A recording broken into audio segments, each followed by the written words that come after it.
en la milicia, voy a la guerra. Y en toda mi vida militar, por años, nos enseñaron que íbamos a ganar. Lo que nunca nos enseñaron fue a cómo sobrevivir cuando se pierde una batalla, aunque no se ha perdido la guerra. Los beneficios del reino, de mi casa, de donde vas a entrar, están a tus pies, son tuyos. Por años pensé, me lo tengo que ganar, tengo que, ¿verdad?, hacer cambios primero, y cuando haga cambios primero, entonces Dios me va a aceptar en su casa. Y Él me dijo, no, entra sin tus cambios. Y recuerdo que cuando estoy ya terminando mi carrera militar, tengo que tomar una opción. Esa opción es, me quedo en la milicia y me transfieren, o me salgo de la milicia y sigo corriendo a la iglesia.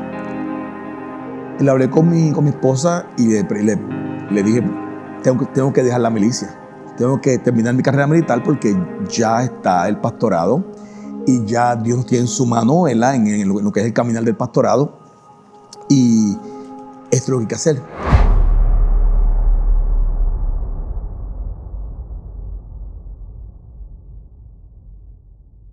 Dios te bendiga. Mi nombre es Pastor Geraldo Lavoy. Soy pastor de Iglesia Restauración Puerto Rico, en el pueblo de Maunabo. Llevamos aquí ya 2 años pastoreando en esta iglesia y varios años pastoreando en la ciudad de Maryland, o estado de Maryland, en Estados Unidos. Un poco de mí. Soy casado con la pastora Jessica Lavoy. Tengo 4 hijos, 2 niñas, 2 niños y he sido bendecido con 2 nietos. Soy original del pueblo de Villalba, en el país de Puerto Rico. Nací allí, crecí hasta los 18 años. Y luego de eso entré a la milicia americana, donde tuve 22 años. Tuve una niñez muy bonita en Villalba, aquí en Puerto Rico. Un pueblito que realmente donde crecí, un pueblito medio campo, una ciudad todavía donde en el año que, ¿verdad?, en los años 90, por allá, que fue donde crecí. Era un pueblo bien tranquilo, sigue siendo tranquilo, pero aún más tranquilo. Y como testimonio, como parte del testimonio, puedo decir que crecí en una familia de muy bajos recursos, pero puedo decir y puedo ser testigo de que hay veces, al menos en mi caso, que con bajos recursos no quiere decir que se viva mal. Hay bajos recursos, pero una casa con muy bajos recursos estaba repleta de amor. Un hogar donde mi madre, mi padre se divorciaron, y aún así mi madre se enfocó realmente, como madre soltera, en enfocarnos en amar al prójimo, en amar al vecino, en que aunque había escasez de muchas cosas, escasez de alimentos, escasez a veces hasta de electricidad, porque a veces no había dinero para pagarlo, pero nunca, fíjate, nunca me sentí pobre. Creo que el amor de mi madre sobre nosotros y el amor que a una corta edad siempre nos enseñó, ¿verdad?, los principios básicos de la Biblia. Yo siempre digo que mi madre fue mi primera Biblia. Cuando yo todavía no leía la Biblia, mi madre nos enseñó realmente lo que era el Evangelio por medio de sus acciones. Siempre amó, siempre nos enseñó a amar a nuestro Padre, que estaba en el mismo pueblo, aunque no estaba presente en la casa, estaba en el pueblo y nos enseñó todas estas cosas. De pequeño siempre recuerdo y siempre ratifico sobre esto, de que cuando yo no conocía todavía a Cristo, aunque pensaba que lo conocía, eso voy más adelante, yo pensaba que conocía a Cristo y me di cuenta que estaba como Job, que de oídas lo había escuchado, pero realmente nunca había conocido una relación con Cristo. Pero por lo menos, ¿verdad?, en esa edad de los 5 a los 15, 16, 17 años, ¿verdad?, antes de irme de mi casa, antes de irme para la milicia, pues mi madre fue siempre la que nos enseñó lo que era la honra, lo que era la lealtad, lo que era, ¿verdad?, ser un ciudadano de palabra. Y cuando realmente más tarde, ¿verdad?, pues conozco el amor de Cristo y conozco a Cristo como tal, me di cuenta que realmente mi madre, aunque nunca me dijo la Biblia dice, porque no lo hacía así, con sus acciones me estaba diciendo las cosas se hacen como Dios las estableció. Para algunos de ustedes tal vez que puedan decir, yo no conozco la iglesia, nunca he pisado una iglesia, te puedo decir a modo de testimonio que sí conoces la iglesia. Lo que pasa es que conoces la iglesia no tradicional. No conoces las cuatro paredes, no conoces las sillas, no conoces el altar, no conoces el micrófono, no conoces un pastor. Pero alguien en tu familia, alguien en tu ciudad, alguna persona cercana a ti, que siempre ha sido iglesia, porque salimos de lo que es el lugar de reunión a lo que es ser iglesia. Y estoy casi seguro que Dios ha sido tan y tan bueno y misericordioso que ha puesto en tu vida a alguien que te ha mostrado lo que es ser iglesia, la realidad de lo que es ser iglesia, la realidad de amar, de ayudar al prójimo. En mi casa recuerdo que mi mamá siempre decía esto: donde había escasez, ella decía, si aquí hay un plato de comida y puede comer uno, pueden comer cuatro. O sea que si el vecino no tenía arroz, pues en casa hay un poquito de arroz, pues todos comemos un poquito de arroz. Si en casa habían dos, el vecino no tenía cero, pues teníamos uno y el vecino uno. Y ese norte fue el que desde pequeño me impulsó a querer servir primeramente, de pequeño no tenía ni por la mente lo que era venir a los caminos de Cristo y lo que era servir como pastor. Nunca me pasó por la mente que iba a ser pastor. Y creo que muchos de los pastores o de los líderes de fe pueden decir, como yo, no fue mi primer pensamiento ser lo que estamos haciendo ahora, pero sí habían atributos de lo que somos hoy. O sea, ya había un amor por las personas, ya había un amor por cubrir necesidades, ya había un amor por el servicio, ya había un amor por decir, ¿sabes qué? Hay algo más grande que yo, algo que existe, más grande que yo, me está llamando a ser de bendición para otras personas. Recuerdo cuando pequeño mi mamá me llevó o trajo una persona a mi casa a darnos estudios bíblicos. Y aquí comienza como tal todo este testimonio de cómo llego a Cristo, cómo llego a la casa del Padre, cómo una vez, ¿verdad? Cómo me alejo de la casa del Padre, porque aunque no iba a la iglesia o no atendía constantemente a la iglesia, sí entendía que necesitaba una relación con Cristo, pero en un momento pues me alejé. Y sin embargo, en mi pensar, no estaba lejos, pero estaba lejísimos. Pues yo cuando pequeño, mi madre trae que escuela bíblica en el hogar.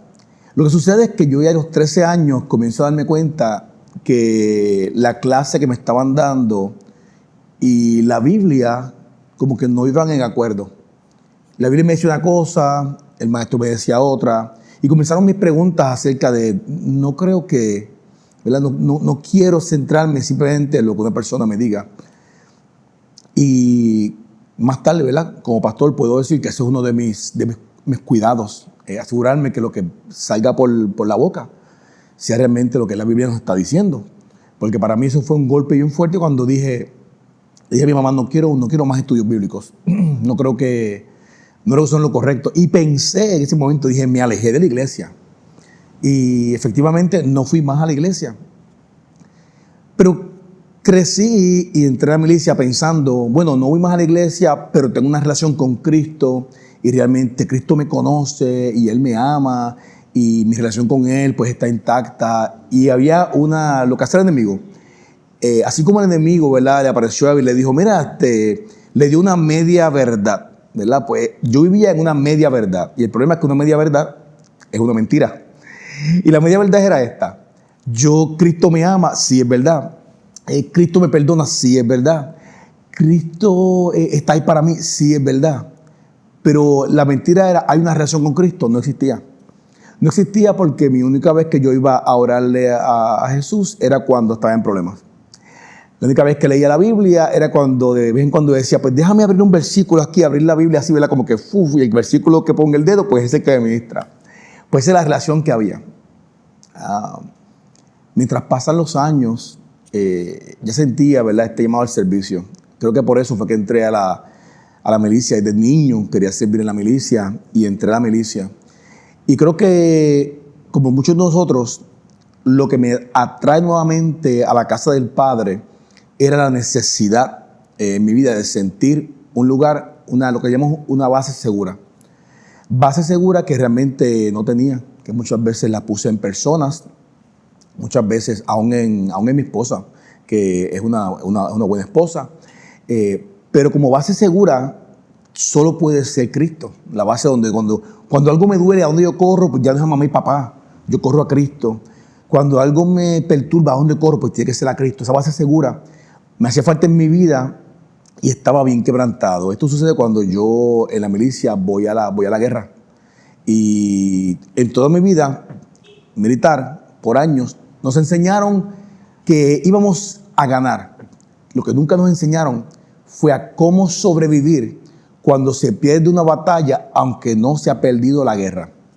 Esa parte nunca nos la enseñaron. Cuando voy a la guerra y perdemos batallas, perdemos soldados, hay muertes.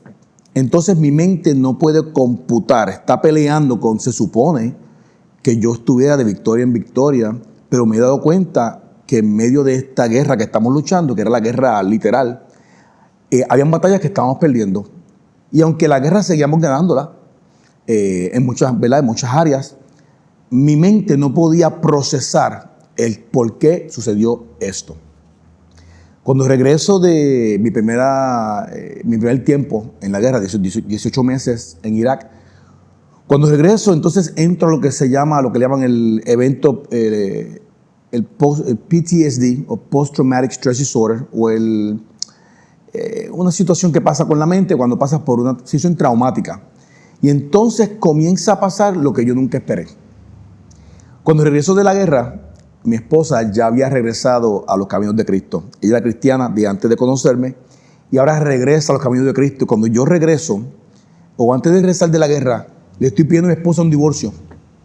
Estoy tan y tan quebrantado, estoy tan molesto, estoy tan perdido, que aún en mi familia yo quería alejarla. Cuando tú sientes que alguien se quiere alejar, es tal vez cuando más te necesitan.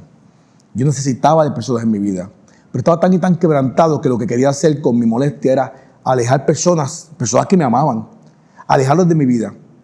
Así que le pedí a mi esposa un divorcio, la esposa que tengo hoy día. O sea, imagínate que en aquel momento estaba yo tan y tan mal que solo quería estar solo.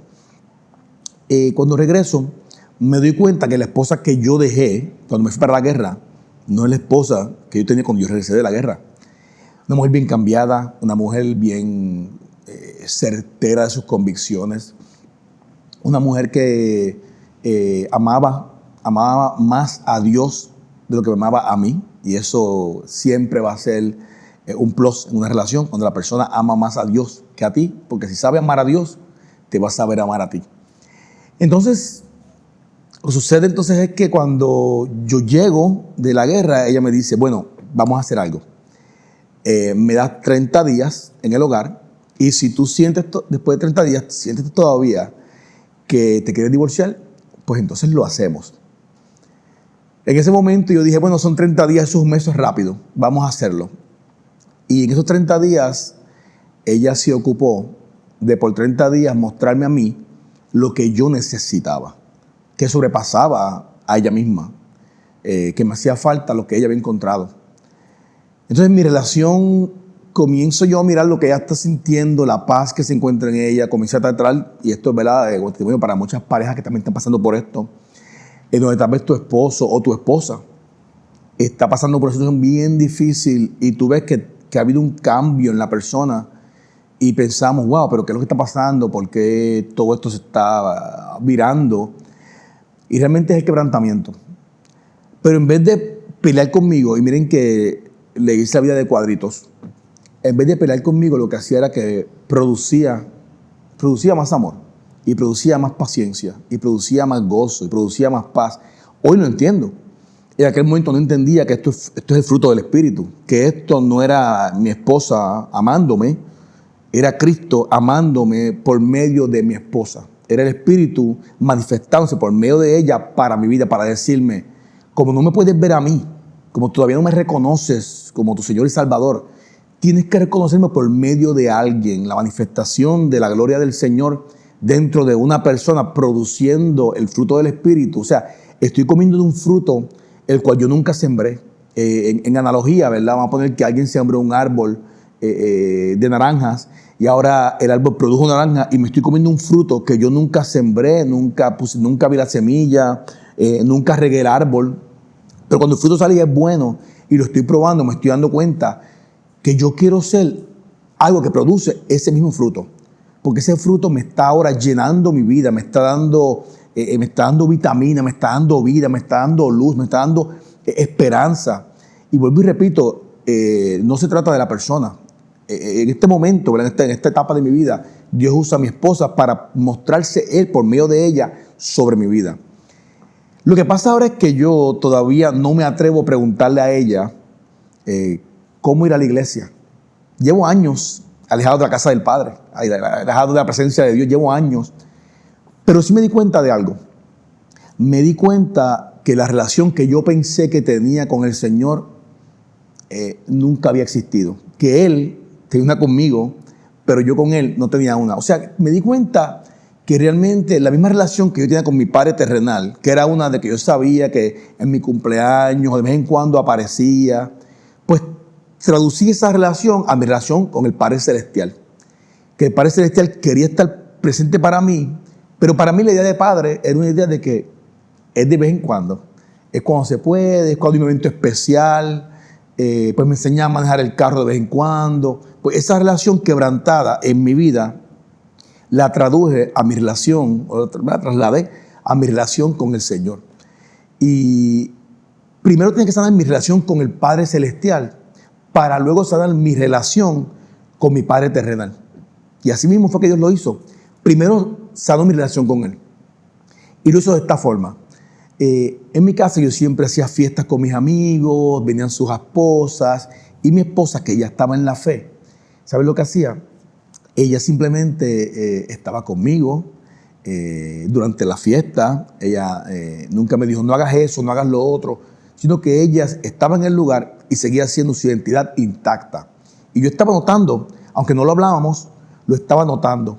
Para aquellos que piensan que todo lo que estás haciendo es en vano, que nadie se da cuenta, quiero decirte que hay mucha gente mirando. Hay mucha gente diciendo, yo quiero lo que él tiene, quiero lo que ella tiene, pero no me atrevo a pedirlo. No me atrevo porque no sé cómo hacerlo, no sé cómo es esto de estar en la presencia de Dios. A veces pensamos que la gente, aquel está más cercano de Dios y aquel más cercano de Dios. Y quiero decirte que esa es otra de las mentiras del diablo. Dios es un Dios omnipresente. Quiere decir que está en todas partes. Que cuando tú pensaste que te alejabas de Dios, Dios estaba contigo ahí al lado. Que Dios siempre ha hecho lo posible por traerte y hacerse presente en su vida. Que cuando Jonás dijo, me voy de la presencia de Dios y me voy a Tarsis y me voy en un bote, se dio cuenta que aún en el bote que él iba huyendo de la presencia de Dios, le aparece Dios y le dice, Jonás, ¿para dónde vas? Si yo te llamé y yo sé que lo que te estoy pidiendo que hagas es difícil, pero no te voy a abandonar aunque decidiste a dejarte de mi presencia. Con todo y eso te voy a buscar. Con todo y eso te voy a salvar de las aguas. Con todo y eso te voy a traer de nuevo al propósito que hice para ti desde un principio. Y así como Jonás, muchos de nosotros hemos corrido de lo que pensamos que es la presencia de Dios. Pero su presencia siempre ha estado con nosotros. Lo que pasa es que muchas veces no la hemos reconocido. Así que me di cuenta, ¿verdad?, que por medio de mi esposa, la presencia se está manifestando. Sucede que un día, por primera vez, un compañero de la fiesta me dice, mira, quiero presentar a mi niño y quiero que tú seas el testigo. Y lo vamos a hacer en la iglesia. Ni él ni yo íbamos a la iglesia, pero entendíamos que era necesario que el niño tuviera la bendición de Dios. ¿Verdad? Qué cosa, ¿verdad? Así como que es rara. Que sabemos que es necesaria la presencia de Dios, que es necesario, ¿verdad?, la bendición de Dios, pero no estamos yendo a buscar la bendición de Dios. Que Él me pide a mí, a alguien que no va a la iglesia, que yo vaya a la iglesia para que bendigan la vida del niño y para que yo sea testigo de esto, porque me estoy comprometiendo a yo también ser parte de la crianza espiritual del niño cuando realmente no tengo una vida espiritual. Y esa es la falta de entendimiento que tenía en aquel momento. Pero Dios, en su gracia y misericordia, lo que hace es cuando llegamos a la iglesia, llegamos a aquel lugar y llegamos a la entrada y todo el mundo me trató como si fuera mi casa por años, como si yo viviera allí por años. Lo que yo no sabía es cuántas oraciones habían hecho por mí en esa casa. cuánta gente allí ya me conocía sin conocerme, me estaban esperando con los brazos abiertos. Y vuelve Dios a manifestarse y a decir, así como te recibieron con ese abrazo, así como saben, porque han estado orando por ti, y saben que eres alcohólico, y saben que tienes un problema de PTSD, y saben todas las cosas porque han estado orando por ti, nadie te miró como un alcohólico. Te miraron como que por fin llegó aquel del cual Dios habló, porque Dios le habló a mi esposa de que yo iba a ser pastor aun cuando yo todavía era alcohólico.